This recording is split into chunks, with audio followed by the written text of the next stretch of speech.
Saya masih bersama Menko Polhukam yang baru saja hari ini Kamis 1 Februari bertemu dengan Presiden Jokowi untuk memberikan surat mengundurkan diri. Karena Prof. Mahfud sebagai salah satu calon wakil presiden nomor 03. Prof. Mahfud, apakah mundurnya Prof. Mahfud ini juga ingin menambah atau paling tidak jadi branding yang cukup berbeda? 01 perubahan, 02 keberlanjutan, 03 ini punya apa ya? Mungkin apakah ini juga bisa menambah brand kampanyenya Mas Ganjar dan Prof. Mahfud? Saya terus terang tidak percaya tuh pada branding atau positioning keberlanjutan gitu. Kenapa, Prof? Karena tidak mungkin keberlanjutan tuh mutlak berlanjut. Pasti ada perubahan. Saya juga tidak percaya pada positioning perubahan. Karena tidak mungkin mengubah itu tanpa melanjutkan. Sehingga kalau itu bagi saya cuma ya branding-branding yang bagi orang ini. Masa perubahan lalu ini putus, kan tidak mungkin kan. Tapi mesti melanjutkan juga. Melanjutkan membabi buta kan harus ada perubahan. Nah perubahan itu bagi saya melanjutkan sambil mengubah itulah perbaikan. Nah itu sebenarnya kalau di dalam ilmu agama itu hukum kaidah hukum Islam itu sudah ada itu dalilnya al-muhafadzatu alal qadimis sholih wal ahdu bil jadidil aslah. Lanjutkan tuh yang lama yang bagus, tapi kalau ada yang baru yang lebih bagus diubah agar menjadi lebih bagus. Itu dalil yang standar. Kalau di dalam pesantren itu sejak kecil udah diajari dalil-dalil gitu, sehingga mengubah apa? Mengubah itu yang melanjutkan sambil perbaiki kan tidak mungkin. Karena paslon nomor 3 ini Prof. Mahfud dianggap yang paling nggak jelas. Iya, enggak apa-apa. Justru tadi dalam surat saya kan kami akan melanjutkan estafet kepemimpinan dan agenda-agenda presiden yang perlu dilanjutkan. Gitu aja. Iya kan? Lalu kami juga akan perbaikan, kan tidak mungkin. 02 punya resources yang dianggap sangat besar dan juga kemudian dianggap Presiden Jokowi sendiri tanpa dianggap benar-benar secara formal berkampanye sudah menunjukkan keberpihakan ke 02 dan kemudian dengan tagline keberlanjutan memiliki semua satu putaran dipastikan menurut 02 berdasarkan banyak survei memang Mas Ganjar sama Prof. Mahfud ini masih bisa menang.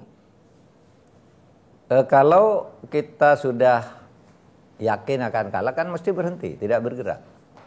Kita merasa masih punya peluang yang cukup besar untuk bisa menang pada saat itu. Seperti misalnya salah satu konglomerat mengatakan sepertiga dari penerimaan negara ini sudah mendukung atau para pengusaha yang bergabung di 02 meskipun itu dibantah, itu sudah mendukung paslon 02. Punya semuanya.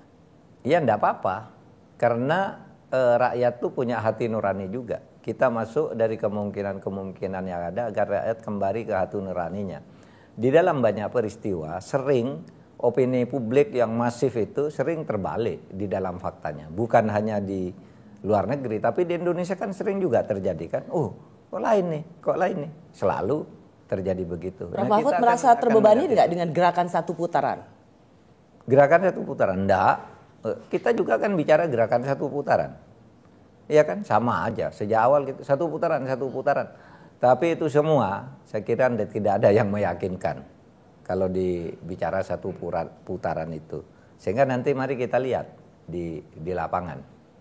Ada soal pembagian bansos yang kemudian disinyalir karena dibagikan menjelang pemilu, maka ini dipolitisasi atau diasosiasikan pada Presiden Jokowi dan kita tahu tentang keberlanjutan Presiden Jokowi ada di putranya. Pembagian bansos ini apakah juga menurut Prof. Mahfud bagian dari untuk gerakan satu putaran memenangkan paslon 02? Ya mungkin ya, karena misalnya ada menteri yang terang-terangan begini, ini bansos loh dari Pak Jokowi gitu. Ini bansos dari Pak Jokowi. Pak Jokowi itu ayahnya Gibran loh, calon wakil presiden. Itu ada menteri yang begitu kan terang-terangan kampanye. Ya menurut saya itu sama sekali tidak etis. Oleh sebab itu saya selalu mengatakan bansos itu bukan bantuan dari orang, bukan bantuan dari pejabat, itu negara. Undang-Undang Dasar 45 bab tentang ekonomi dan kesejahteraan sosial itu sudah memerintahkan kok itu. Jadi siapapun presidennya itu tetap akan jalan, tidak boleh dipolitisasi seperti itu. Nah, hal seperti itu kita beritahukan kepada rakyat, gitu, semaksimal atau sebanyak mungkin. Kita beritahu rakyat harus tahu itu. Seberapa besar rakyat bisa tahu nanti akan dibuktikan pada saat pencoblosan. Paslon 01 Mas Anies Baswedan mengatakan juga pada awak media hari ini betapa di lapangan ketika mereka kampanye itu mengalami intimidasi. Misalnya hal yang cukup sering listrik mati karena kemudian disebutkan PLN mati bergilir, lalu surat izin yang kemudian dibatalkan sepihak, bus yang kemudian tidak tiba-tiba dikatakan sudah tidak bisa diorder lagi. Apakah Pak Mahfud selama waktu kampanye kemarin masih Menko Polhukam itu punya pengalaman yang sama? Baru 2 hari lalu saya di Riau, hari Senin saya di Riau. Itu di gedung di GOR gitu yang luas itu.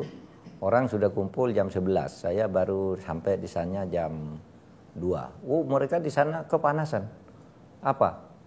AC-nya mati, listriknya mati. Kalau AC-nya dihidupkan, listrik mati gitu di ruang itu. Jadi tinggal pilih mau dingin iya, atau mau terang. Banyak orang yang bersemburat keluar juga. Lebih baik kalau nunggu dia bisa mati di dalam gitu. Itu yang cerita kepada saya ketua panitianya. Pak, ini saya sudah telepon agar daya listriknya tolong dijaga. Kok baru sekarang terjadi seperti itu? Terjadi di Riau. Tapi kalau kita mau menuduh itu yang melakukan PLN juga ada punya bukti juga kan. Sama dengan saya memberi kuliah umum di sebuah kampus, di situ ada 71 bendera saya di jalan itu menuju itu. Hilang. Sebelum saya sampai itu bendera semua hilang, spanduk hilang, 71 di Banten. Lalu orang melapor panitianya, Pak ini hilang. Kita mau nuduh siapa coba? Kan tidak bisa nuduh, tapi orang udah tahu ini yang melakukan si ini gitu. Tapi kalau dikatakan lalu ditangkap, apa buktinya? Kamu menyebarkan berita bohong, kan begitu kan? Tapi Bapak sendiri bisa melihat, ada sense itu bahwa kalau ke lapangan tuh seperti seolah disapu atau dipersulit, itu sense yang tidak dapat dipungkiri. Kalau mempersulit saya enggak, tapi kalau APK alat peraga kampanye itu banyak yang hilang itu iya. Sampai sekarang gitu. Tapi kalau ditanya siapa yang melakukan, ada yang bilang itu masyarakat, ada yang bilang, tapi kan mestinya kok yang satu enggak hilang apa ada masyarakat. Ada masyarakat yang merusak juga gitu. Kayak yang satu selalu hilang, yang satu ini selalu aman gitu. Kan mestinya ada standar pengamanan yang sama terhadap itu. Tapi kalau kita bicara itu lalu ditanya siapa itu yang melakukan, enggak tahu. Kalau bilang enggak tahu berarti kamu fitnah, bikin berita hoax. Oleh sebab itu saya bilang yang begitu enggak usahlah ribut-ribut nyebut orang, apalagi nodo sebuah institusi. Tapi hati nurani rakyat tahu kan, karena semuanya berbisik gitu. Karena ada misalnya lurah misalnya yang dipanggil itu kan sudah banyak yang mengadu, tapi ketika ditanya dia takut juga. Coba siapa yang memeriksa dan sebagainya itu takut, tapi dia datang gitu. Apa isi pembicaraan? Yaitu harus milih ini. Bahkan ada yang disuruh agar menghubungi lurah-lurah lain gitu. Nah nanti kalau ini kita di mana gitu buktikan gitu, takut orangnya malah ditangkap sebelum membuktikan. Bisa jadi. Oleh sebab itu kita hati-hati juga menjaga keselamatan masyarakat. Tidak sembarang kamu ungkap itu. Kita punya tim hukum tuh, saya bilang hati-hati jangan sampai rakyat menjadi korban. Rakyat yang membela kita malah jadi korban nanti. Suruh jangan nyebut siapa-siapa gitu. Karena dia pasti dipanggil lagi dan yang disebut tuh pasti tidak ngaku seumpama pun iya kalau itu aparat. Kan gitu kan. Jadi sesungguhnya gambaran tentang intimidasi di lapangan saat kampanye itu sesuatu yang real. Sesuatu yang real di beberapa tempat tertentu. Ya, tidak di semua tempat juga gitu. Misalnya saya tadi ke Aceh, saya tanya kanan kiri, tidak ada di sana intimidasi. Jalan seperti biasa aja. Tapi mungkin karena memang elektoralnya di sana tidak banyak gitu ya, pemilihnya DPT-nya tidak banyak, mungkin. Tapi saya tanya ke semua yang ada, tidak ada Pak sini. perusakan bendera apa gitu enggak ada. Memang benderanya aja yang enggak ada katanya. Bukan karena dirusak. Memang benderanya enggak ada. Tidak ada alat peraga kampanye di sana. Iya, enggak punya uang buatnya apa katanya. Bukan karena hilang. Tapi kalau di Jawa kan banyak tuh. Di Sumatera beberapa kan banyak yang terjadi, tiba-tiba brus hilang gitu satu malam. Kalau ditanya enggak tahu, masyarakat sendiri katanya. Tapi yang satunya enggak hilang, malah bertambah gitu. Itu kan, itu masyarakat sendiri juga gitu. Kalau Pak Mahfud nggak Menko Polhukam lagi, lebih berat lagi nggak kira-kira? Enggak, saya biasa-biasa saja. Untuk saya pribadi biasa, saya kan udah puluhan tahun bekerja di situ. Itu bisa saja sering juga terjadi gitu. Tetapi mungkin tingkat brutalitasnya yang agak berbeda ya. Tingkat brutalitasnya dan nekatnya itu. Pemilu kali ini dibilang adalah yang paling brutal. Pak Mahfud setuju? Iya, kalau dibandingkan dengan selama reformasi ya. Reformasi kan 99 bagus, 2004 bagus, 2009 oke gitu kan. Itu 2009 saya hakim MK-nya. Itu Pak SBY presiden tuh. Sama sekali tidak ada hubungan dengan saya untuk bicara perkara.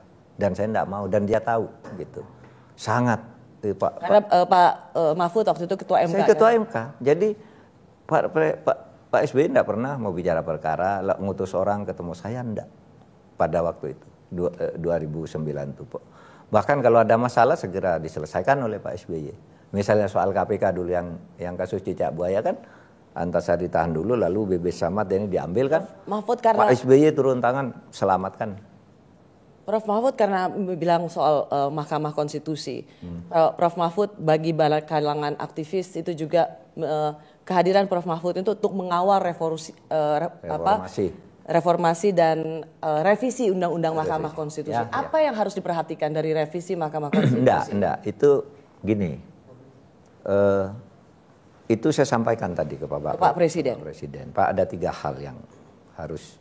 Yang MK ini gimana Pak? Yang sedang saya ini, satu tentang HAM, yang kedua soal BLBI, lalu yang ketiga RUU-MK. RUU-MK itu saya bilang saya tolak untuk dilanjutkan pembahasannya. Karena pertama itu RUU tadinya tidak masuk prolegnas. Tiba-tiba muncul sudah dalam bentuk usul jadi. Kami suruh buat DIM. Hanya beberapa pasal sih yang diubah. Nah, kita sudah buat DIM yang tidak merugikan semua orang. Tapi di DPR mau merugikan semua orang yang kecenderungannya. Ini kalau pasal ini terjadi orang seperti ini langsung di kick off. Jadi ini apa? Pasal tentang aturan peralihan tentang usia presiden. Gini misalnya usia hakim MK. Hakim MK yang sudah menjabat lebih dari 1 kali dan umurnya belum mencapai 65 tahun misalnya, maka hakimnya harus dikembalikan ke lembaga pengusulnya untuk diusulkan kembali. Jadi pasal ini bisa digunakan nyekat orang, dan dengan pasal itu 3 orang langsung bisa disikat. Pasal di ISRA. Ya nantilah kau cari sendiri. Berarti memang ada pasal yang ingin menyingkirkan hakim-hakim konstitusi yang belum berusia 65 tahun. Berpotensi menyingkirkan itu, dan itu bisa dipakai sewaktu-waktu. Oleh sebab itu saya deadlock, saya bilang deadlock. Tidak usah dibahas, saya tidak setuju. Dan saya lapor ke Presiden tadi, saya suruh deadlock. Sebelum ini saya sudah lapor Bapak bahwa ini tidak fair. Undang-undang mau menyingkirkan orang gitu.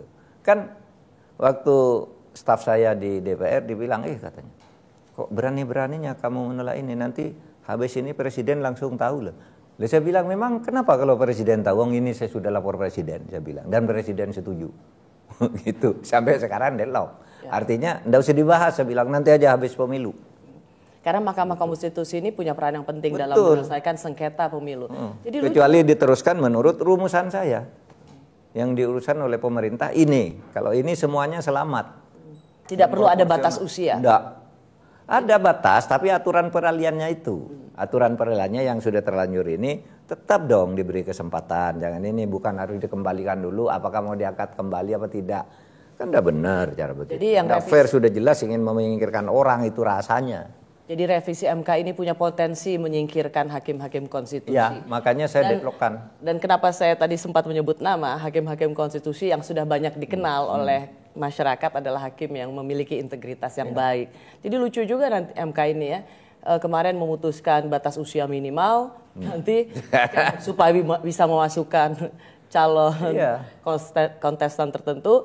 Sekarang untuk MK bisa melenyapkan orang dengan batas usia tertentu. Bisa, dan itu tidak ada di prolegnas tadinya karena undang-undang MK itu udah dirubah beberapa tahun 2020. Sekarang tiba-tiba diubah lagi tanpa pembicaraan lebih dulu.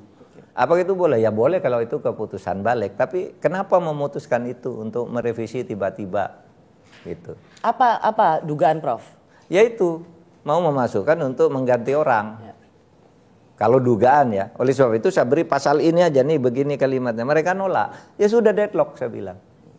Pemerintah jangan teruskan ini. Kan pemerintah sering menolak undang-undang tentang kepulauan ya, daerah kepulauan gitu. Di deadlock di pemerintah, meskipun DPR dan DPD Indonesia deadlock di pemerintah karena pemerintah menganggap ini tidak bagus. Gitu. Misalnya.